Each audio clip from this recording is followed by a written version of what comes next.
एक समय की बात है। एक छोटे से गांव में दो गहरे दोस्त रहते थे, राजू और मोहन।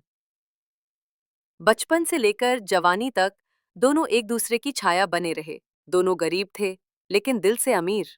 खेतों में साथ काम करते, साथ खाते और हर खुशी दुख बांटे। राजू थोड़ा समझदार और शांत था, जबकि मोहन तेज तर्रार और भावुक। गांव में उनकी दोस्ती की मिसाल दी जाती थी।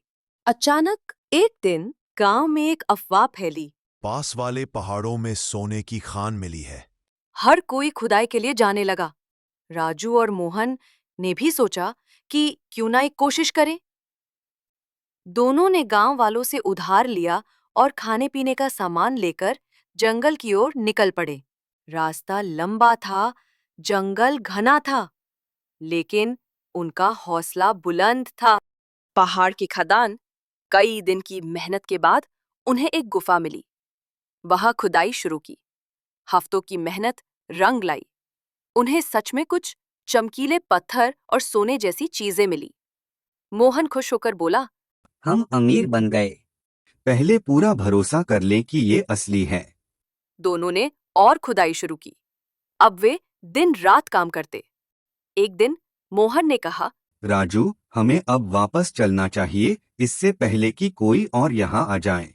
राजू बोला, थोड़ा और इंतजार कर लो, ज्यादा सोना मिलेगा तो गांव में सभी की मदद कर सकेंगे।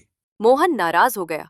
बोला, तू हमेशा सोचता है दूसरों के लिए, कभी अपने लिए भी सोच। धीरे धीरे मोहन के मन में लालच आ गया। वो रात को चुपके से गुफा से सारे सोने के पत्थर लेकर निकल गया। सुबह जब राजू उठा तो मोहन गायब था। वो चौंक गया। सारी मेहनत चली गई। लेकिन राजू को दुख इस बात का नहीं था कि मोहन सोना ले गया। दुख इस बात का था कि उसका सबसे अच्छा दोस्त उसे धोखा देकर चला गया। वो धीरे धीरे खाली हाथ गांव लौटा। मोहन शहर गया और सोने के बदले काफी पैसा मिला। उसने एक बड़ी कोठी बनाई, गाड़ी खरीदी, लेकिन अंदर से वो अकेला हो गया। राजू की याद उसे सताने लगी, पर शन और अहंकार के कारण उसने कभी संपर्क नहीं किया। राजू गांव में वापस खेती करने लगा। गांव वालों ने साथ दिया। कुछ महीनों बाद एक दिन गांव में भारी बारिश शुरू हो गई। नदी उफान पर आ गई और बाढ़ आने लगी। गांव डूबने लगा। लोग जान बचाकर पहाड़ी की ओर भागने लगे। राजू को याद आया कि गांव के किनारे मोहन की बूढ़ी माँ अकेली रहती है। वो बिना समय गवाए उसके घर की ओर दौड़ा। राजू ने जान जोखिम में डालकर मोहन की माँ को बचाया। उधर शहर में खबर पहुंची कि गांव डूब गया है। मोहन घबरा गया।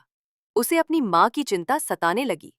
वो तुरंत गांव आया और देखा कि उसकी माँ सुरक्षित थी, क्योंकि राजू ने उसे बचाया था।